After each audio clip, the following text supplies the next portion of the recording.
সুপ্রিয় শিক্ষার্থীগণ, আজকে তোমাদের অর্গানিক কেমিস্ট্রির একটা গুরুত্বপূর্ণ যৌগ যেটা হচ্ছে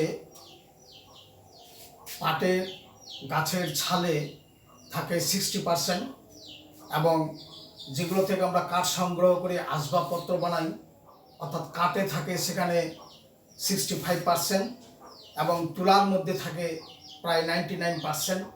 যে জিনিসটা সেটা কেমিক্যালি তার গঠন কি এবং কেমিক্যালি এটা কোন যৌগ থাকে সেই যৌগটা সম্পর্কে আলোচনা করব। অর্থাৎ গাছের ছাল বা তৃণমূল যে সমস্ত রাসায়নিক উপাদান দিয়ে গঠিত সেই উপাদানগুলো হলো সেলুলোজ। এই সেলুলোজ হলো বিটা ডি গ্লুকোসাইডিক বন্ধনের সাহায্যে গঠিত হয় এবং এটা হলো অনেকগুলো ডি গ্লুকোজের একটা পলিমার, যেটা আমরা স্টার্চে দেখাইছি। স্টার্চ আমরা খাইতে পারি কিন্তু এই সেলুলোজ আমরা খাইতে পারি না। গাছের ছাল আমরা খাই না, আদিম যুগের মানুষেরা খাইতো, গাছরা গাছের লতা পাতা ইত্যাদি খাইতো, সেটা অন্য প্রসঙ্গ। কিন্তু এই প্রাণীদের মধ্যে একটা বিটা ডি গ্লুকোসিডোজ নামে একটা এনজাইম আছে। এই এনজাইমটা হচ্ছে তাদের এই তৃণমূল অর্থাৎ গাছের পাতা বা ছাল খাওয়ার জন্য তারা সেটা হজম করতে পারে, কিন্তু মানুষ এই সেলুলোজ খেতে পারে না, তারা স্টার্চ খায়। সেলুলোজগুলো পানিতে দ্রবীভূত হয় না, আর্দ্র বিশ্লেষণ করা যায় না, তবে সালফিউরিক অ্যাসিড দ্বারা দীর্ঘক্ষণ ধরে উত্তপ্ত করলে এগুলো গ্লুকোজে রূপান্তরিত হয়, অর্থাৎ গাছের ছালকেও গ্লুকোজে রূপান্তর করা সম্ভব। আর স্টার্চ হলো আলফা ডি গ্লুকোসাইডিক বন্ধনী দ্বারা। তো যাই হোক, আমি স্টার্চ এবং সেলুলোজের পার্থক্য এগুলো পরে আলোচনা করব। আমি আজকে সর্বপ্রথমে সেলুলোজ কিভাবে গঠিত হয় সেই সেলুলোজ সম্পর্কে, অর্থাৎ গাছের ছাল বা কাঠ যে সমস্ত রাসায়নিক উপাদান দিয়ে গঠিত সেগুলো সম্বন্ধে আগে আলোচনা করি। সর্বপ্রথমে আমরা বিটা গ্লুকোসাইডের চিত্রটা দেখি। বিটা গ্লুকোসাইড বলা হচ্ছে, যেটা তোমরা জানো যে ডি গ্লুকোজের পাইরোনোজ যে চাকরিক গঠনটা সাইক্লিক গঠন, পাইরোনোজ অর্থাৎ গ্লুকোজের একটা ফর্ম পাইরোনোজ, যেটা 1 নম্বর এবং 5 নম্বর কার্বনের সঙ্গে অক্সিজেন দ্বারা আবদ্ধ। সেই যৌগটা হচ্ছে এই রকম 1 নম্বর কার্বন। এই 1 নম্বর কার্বনের ওএইচটা উপরে, এইচটা যখন নিচে, 2 নম্বর কার্বন,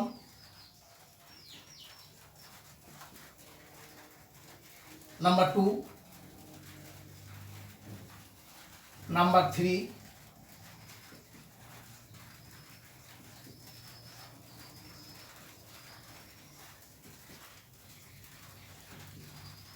নাম্বার 4, নাম্বার 5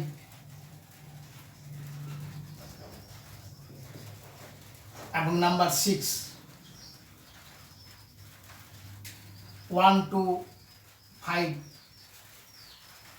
একটা অক্সিজেন দ্বারা আবদ্ধ। এটা হলো বিটা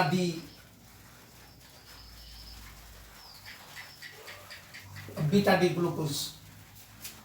বিটা ডি গ্লুকোজের যে পাইরোনোজ কাঠামোটা আছে সেই কাঠামোটাতে ওএইচটা তার উপরে থাকবে। আর একটা অণু নিই,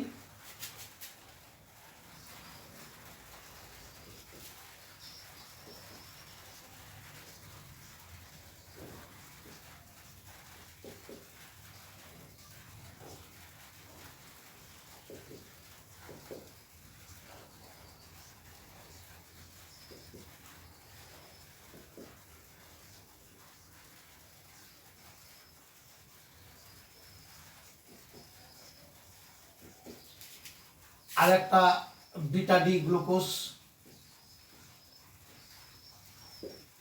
আর একটা বিটা ডি গ্লুকোজ, 2 অণু নেওয়া হইল।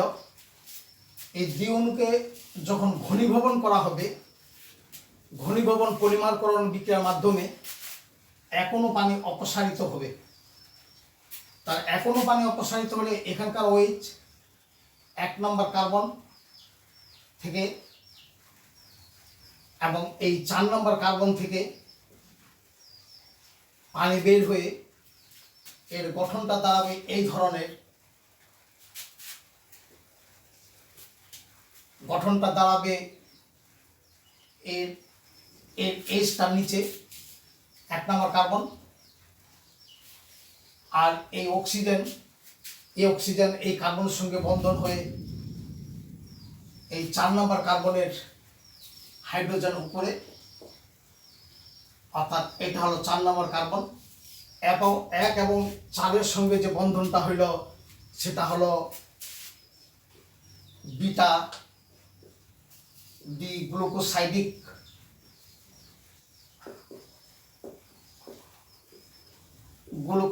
বন্ড।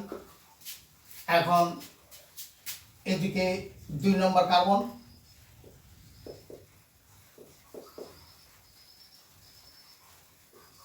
তিন নম্বর কার্বন,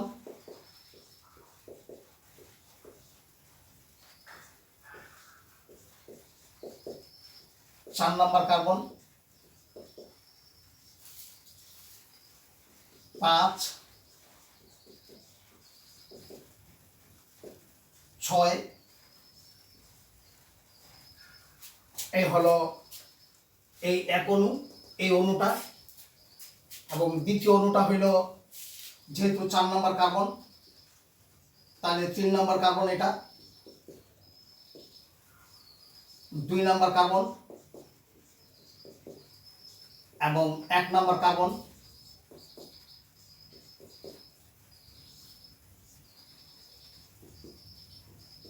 পাঁচ নম্বর কার্বনের সঙ্গে 1 নম্বর কার্বনের বন্ধন, এখানে 6 নম্বর কার্বন CH2OH। তাহলে এই যে বন্ধনটা, অর্থাৎ উল্টা ভি,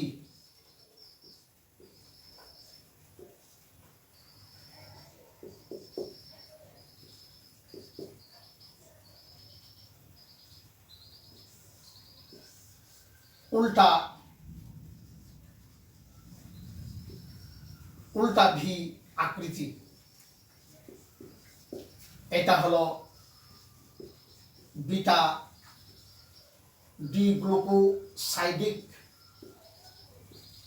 বন্ড এবং এটাকে বলা হচ্ছে সেলুলোজ। অর্থাৎ গাছের ছাল বা আসবাবপত্রে বা তুলাতে ইত্যাদিতে যে যৌগটা থাকে সেটা হলো সেলুলোজ। এটা হলো সেলুলোজের 2 অণু বিটা ডি গ্লুকোজ থেকে 1 অণু পানি অপসারণের মাধ্যমে বিটা ডি গ্লুকোসাইডিকের মাধ্যমে যে যৌগটা উৎপন্ন হলো সেটা হলো beta D glucosidic bond. Beta D glucosidic বন্ডের কার্বন অক্সিজেন কার্বন এর আকৃতিটা উল্টা ভির মতো, অর্থাৎ একটা হাইড্রোজেন নিচে, একটা হাইড্রোজেন নিচে একটা উপরে। এটা হলো উল্টা আকৃতি বিটা ডি গ্লুকোসাইড। এখন এটাকে যদি পলিমার আমরা করি, n সংখ্যক যদি এখানে নেওয়া হয়, সেটা কারণ বিটা ডি গ্লুকোজ এর মধ্যে, সেলুলোজের মধ্যে গ্লুকোজের পরিমাণ প্রায় 3000 পর্যন্ত গ্লুকোজ থাকতে পারে। এই 3000 গ্লুকোজ একসঙ্গে মিলে একটা পলিমার যৌগ অসংখ্য বিটা ডি গ্লুকোজ যুক্ত হয়ে একটা পলিমার, সরল পলিমার গঠন করে। তাহলে মনে করো এখানে n সংখ্যক, এটাও n সংখ্যক নিলাম, নিয়ে এখানে এই যৌগটা, এই হাইড্রোজেনটা এখানে ছড়ে এখানে আরেকটি অণু নিতে পারবে। ঠিক তেমনি এটার সঙ্গে এটা যুক্ত হয়ে আরেকটা এখানে অণু নিতে পারবে। এভাবে n সংখ্যক একটা সরল শিকল পলিমার গঠন করবে। সেটা হলো বিটা ডি গ্লুকোসাইডিক বন্ধনের মাধ্যমে, সেটা হলো সেলুলোজ। এই সেলুলোজ পানিতে দ্রবীভূত হবে না, it is not soluble in water. And আর্দ্র বিশ্লেষিত হবে না, it cannot be hydrolysis, and it does not affect in iodine solution, আয়োডিনে নীল বর্ণ হবে না।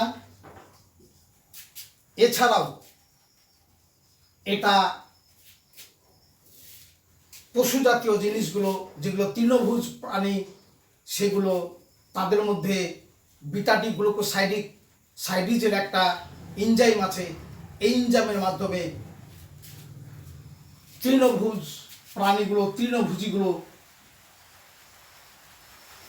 তৃণভোজী প্রাণী এটা ভক্ষণ করতে পারে, মানুষ এটা ভক্ষণ করতে পারে না। এই হলো সেলুলোজ এবং স্টার্চের মধ্যে একটা প্রাথমিক ধারণা। এটাও গ্লুকোসাইডিক বন্ধনের দ্বারা গঠিত, স্টার্চও গ্লুকোসাইডিক বন্ধনের দ্বারা গঠিত। স্টার্চের মধ্যে আলফা ডি গ্লুকোজ থাকবে, আলফা ডি গ্লুকোজের বেলায় 1 নম্বর কার্বনের ওয়েস্টটা নিচের দিকে থাকবে, আর বিটা ডি গ্লুকোজের বেলায় 1 নম্বর কার্বনের পাইনারোজ কাঠামোয় হাইড্রোক্সিল ব্লকটা উপরের দিকে থাকবে। ওখানকার বন্ধনটা হবে ভি আকৃতির, অর্থাৎ এর আকৃতিটা হবে, যেহেতু 1 নম্বর কার্বনের হাইড্রোক্সিল মূলকটা নিচে থাকে তাহলে হাইড্রোজেনটা উপরে থাকবে। এই 4 নম্বর কার্বনের হাইড্রোক্সিল মূলকটা যেহেতু নিচে থাকবে এই হাইড্রোজেনটা উপরে থাকবে। এটা হলো আলফা ডি গ্লুকোসাইডিক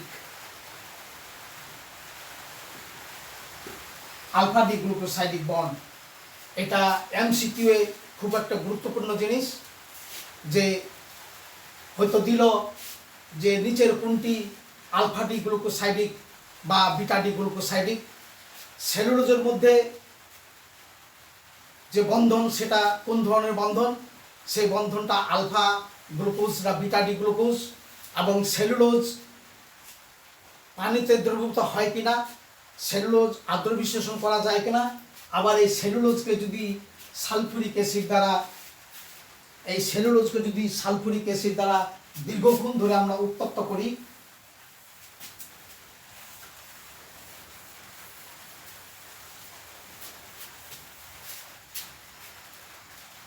সেলুলোজ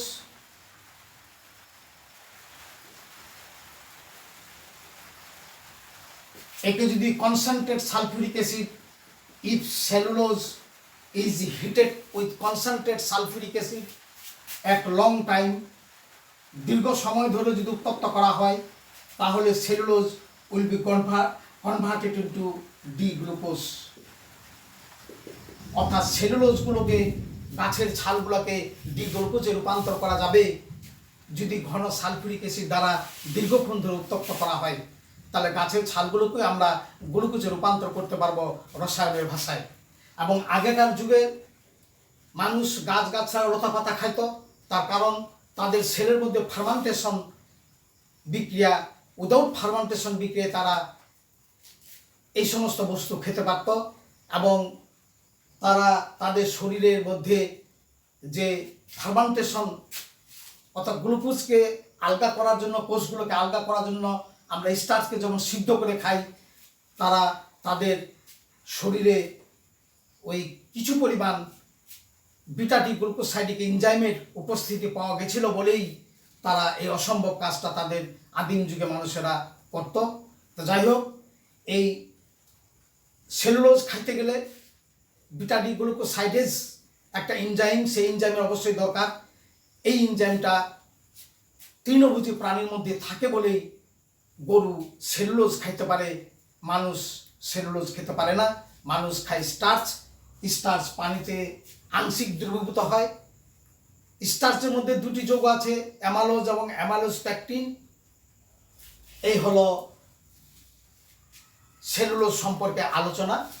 এরপরে আমি স্টার্চ এবং সেলুলোজের মধ্যে যে আরও সুনির্দিষ্ট কতগুলো পার্থক্য, সেই পার্থক্য সম্পর্কে তোমাদের কাছে বিস্তারিতভাবে তুলে ধরব। তোমরা এইগুলো একটু ভালো করে যত্ন সহকারে, ধৈর্য সহকারে এই ভিডিওগুলো তোমরা দেখলে আমার মনে হয় তোমরা উপকৃত হবে। তোমরা উপকৃত হলেই আমার এই শ্রম সার্থক হবে বলে আমার বিশ্বাস। তোমাদের সকলকে ধন্যবাদ।